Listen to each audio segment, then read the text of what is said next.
Oh, hello there. You're here to learn about saving money, right? Well, you came to the right place. I myself save 100% of my income. How do I do it, you may be wondering? Well, it's actually really easy. You see, all you do is just don't spend any money on anything ever. Impossible, you may say? Well, it's not. Let me show you. Some say that you need a roof over your head. This looks like a perfectly good roof to me. But how do you possibly eat without spending any money? Well, there's plenty of good food if you know where to look. I store mine in here. Eating food that I find in the forest can be a little bit quirky, and that's because sometimes it's poisonous. But when it is, it usually just knocks you out for a little bit. I just look at it like a nice midday nap. And how do I get around, you may wonder?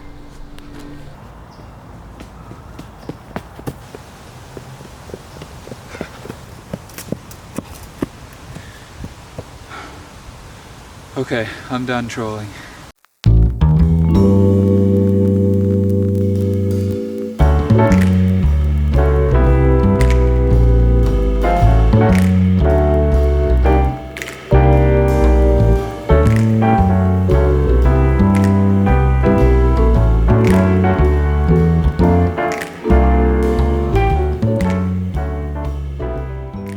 Now, obviously, that was an over-the-top dramatization of someone who has gone completely off the rails with saving money. But what do you picture when you think about somebody who's extremely frugal? Maybe you think about somebody who's really cheap, or somebody who's miserable because they're always missing out on things. But being a successful saver doesn't mean we have to live our lives that way. In fact, it's a far cry from the truth. Money is supposed to enrich our lives. It's not supposed to make us struggle and make us miserable. The key is to know the right information. So today, I wanted to teach you guys about a money saving strategy that you may or may not be familiar with. And that's building the life you want and saving for it. Now, before I explain the strategy, I want to tell you all where it comes from. There's a movement that has grown in popularity in recent years, and it's called FIRE. Now, FIRE is an acronym that stands for Financial Independence, Retire Early. And it's basically a community of people built around the idea of achieving financial independence in life as early as possible so that that person can either retire from working or just be able to live life on their terms. And financial independence, of course, just means having enough money saved up and invested so that the money that you're earning off your investments covers all of your expenses. This means you can live independently of a 9-to-5 job or any other type of work. And this is what people typically achieve in retirement. But this community is trying to achieve that at a much, much earlier age. And in order to achieve this, people chasing this goal often have extremely high savings rates. I'm talking like above 50% of their money they're saving. This allows them to sock away big amounts of cash fast. So this community is obviously quite adept and knowledgeable about tactics to help them save money. Because they're so obsessed with saving so much money, they know some really great information and strategies that we too can apply to our lives, even just at a moderate level. And one of those ideas is building the life you want and saving for it. There's an excellent post on the Financial Independence subreddit where a user tells their own story related to this, and I highly recommend checking that story out. I'll post a link to it down below. Basically, building the life you want involves first imagining what type of life would make you happy. Would it be a home and a family?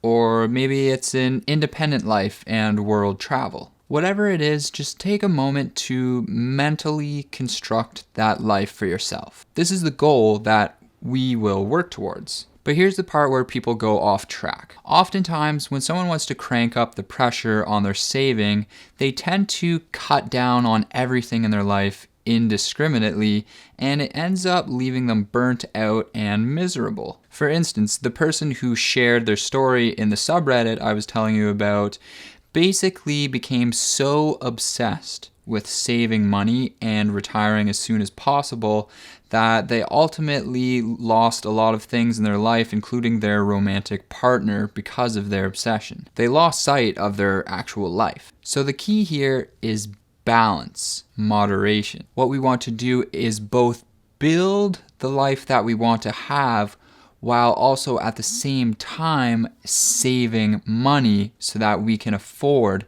to live that dream life. But in the present moment, in the meantime, we want to still incorporate those aspects of our dream life as much as we can into our life now at the present moment.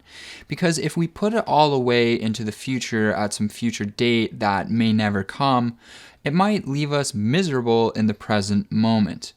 But it's a balancing act because we don't want to sacrifice too much saving potential at the same time. So we want to integrate those things into our life that we're trying to build at a level that is within our current means at the time. For example, the life that I want to have involves lots of traveling. I love seeing just everything that our beautiful planet has to offer and constantly expanding my horizons. So I try to incorporate some travel into my life right now. Now, I'm not taking 6 months to backpack through Southeast Asia quite yet at the moment, but I'm taking smaller and shorter trips that allow me to still travel and see the world. But at the same time, I'm also making sure that these trips are within my means. When I travel, I often use services like Airbnb, and I tend to cook a lot of the meals. I don't eat out too much, which helps me save a lot of money. I stay away from super touristy things and use other strategies to keep my costs low when I do travel. So what we want to do is slowly over time build those aspects into our life at a level that is compatible with our current means so that it allows us to save money at the same time as we are building the life that we want to have. Because if we don't do this in a strategic way, one of two things can happen. We can do absolutely nothing now and be extremely miserable because we're not living the life that we want to. But we can save tons of money that way. Or we can go on the other extreme and do everything now, satisfy all of our desires immediately, but save absolutely no money, and one day end up in big financial trouble that's going to cost us this whole life that we're trying to build for ourselves. It's not worth it to be extremely miserable now just to allow yourself to be happy later. And at the same time, it's also a bad idea to just completely splurge now and have absolutely no means of having that life you want to have later. So by slowly building the life that we want to achieve one day while still saving money at the same time, we can ultimately both achieve our dream life and have enough money to pay for it. Does your dream life involve you being something like a skilled chef? Start cooking now. Look up recipes online for free, or even go on YouTube and watch a Gordon Ramsay video.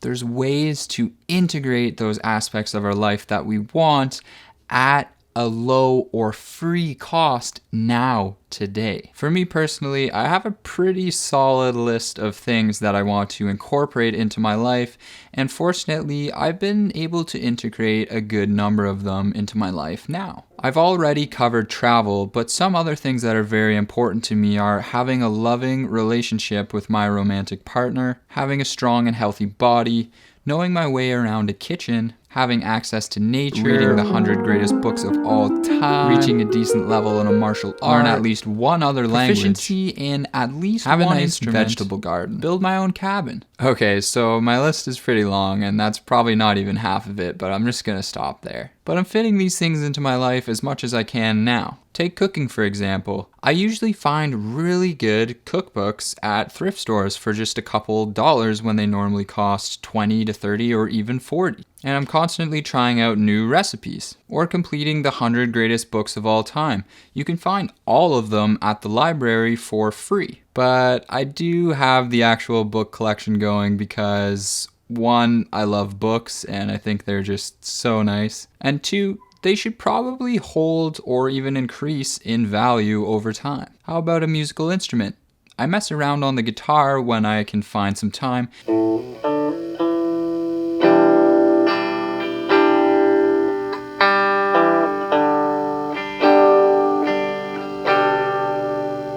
And I use free resources online like justinguitar.com to learn more. So you can see that I'm already building the life that I want strategically now. I'm fulfilling those goals while at the same time limiting the amount of money that I spend unnecessarily. So how does this strategy work in a more specific sense? Well, basically, you first need to estimate the cost of the future life that you want to build. Now, this estimate is just that. It's an estimate. It's going to change over time, and it's probably not going to be the most accurate measure, but it's still better to have a guidepost to aim for than nothing at all. So to cost this out, we would need to tally up the monthly or yearly cost that this is going to incur. So let's keep it just really simple and say that in a hypothetical scenario, there was 3 priorities that we wanted to build into our life. The first one is travel, the second priority is raising a family, and the third priority is giving back to the community in some way. And these priorities are in no particular order. So we'll say that this life all in is going to cost about $60,000 one day in the future, which is roughly the average spend for retirement households above 65 years of age. This means that you need $1.5 million in order to cover the cost of this lifestyle. And that's according to something called the 4% rule. What's the 4% rule? Basically, as a rule of thumb, you can see how much money that you would need saved up in order to be financially independent at a current level of spending. All you need to do is multiply that level of spending by 25. So we said that our spending for that lifestyle was going to be $60,000. Now when we multiply that by 25, we get $1.5 million. Now it's called the 4% rule because 4% of that number we just calculated should be able to pay for the spending at that lifestyle. So 4% of 1.5 million is 60,000. So the idea is that every year you would take 4% of that 1.5 million and you'd use that money to pay for your entire year of living. Now here's the cool part. Since the stock market typically grows at about 7% each year after inflation, that means if you had this money invested and you're withdrawing at 4% from it, you should still have about 3% of wiggle room because your money should earn about 7% every year. So in this case, you'd have about $45,000 of wiggle room. And if you just withdrew that 4% or $60,000 in the 1 year and the market did go up 7%, you would actually still earn $45,000. So you'd have more than 1.5 million and your money can actually continue to grow. It doesn't have to go down in retirement necessarily, depending on what percentage of your money you want to spend every year. A cool thing you can do right now is use this rule to calculate how much money that you would need to have invested in order to be financially independent at your current level of spending. Or in other words, in order for you to be financially independent today at your current lifestyle level, how much money would you need? To find that, you would simply take the amount of money that you currently spend on month per average and then multiply that by 12 to get the total yearly amount that you spend. And then all you do is take that yearly spend number and multiply it by 25 to get the total amount of money you'd need to satisfy the 4% rule. And that number is the amount of money that you would need to be financially independent right now. And now that you've calculated it, it might seem like a lot of money, and it probably is. And that's because financial independence is a really, really big deal. Being able to have enough money to pay for all your expenses without working is a tremendous achievement, and it normally takes people almost lifetimes to achieve. But by building the life you want and saving for it at the same time, you can not only probably achieve this financial independence goal sooner, but you're going to be happy along the way. You're not going to be miserable and missing out on too much life, and you're also not going to be spending way too much money and putting financial independence way too far into the future. And if I'm confusing you right now and I'm talking about investing and these percentages and numbers, don't worry, because I'm going to be releasing videos in the future that are going to go into a deep dive in investing, and I promise you that you're going to be able to understand it. I'm going to make it extremely simple, extremely clear. Everyone can succeed in investing, and I promise you that I'm going to help you do that. And if that number that you calculated did seem like a really big number, there's one more thing that I wanted to point out. The power of compound interest is just crazy. So while that may seem like a huge number, one day you may very well have that money in your bank account. And it could be sooner than you think if you begin harnessing the power of compound interest as early as possible through investments. But in order to earn that compound interest through investments, first we have to save money. Saving money is like the gatekeeper to all the other financial possibilities. So that's why I'm really trying to tackle saving money and lay out as many different strategies, tips, and as much information as I can give you guys to help you be able to increase the amount of money that you save. And then from there, we can begin to look at other things like paying down debt or investing. An important thing to understand is that there is a spectrum across all of us in terms of who we are and what our lifestyles are. It's super important to know yourself. Some people are completely content spending almost no money and living very simple lives. I mean, there's people these days who just live in vans and shower in gyms and spend almost no money, and they're completely happy. And I mean, more power to them, because they're going to be able to hit savings targets faster than most people. But many people don't want to live their lives that way, and they want more things out of life now. And I mean, that's completely understandable. What's important is that you have to know yourself and what it'll take to make you happy.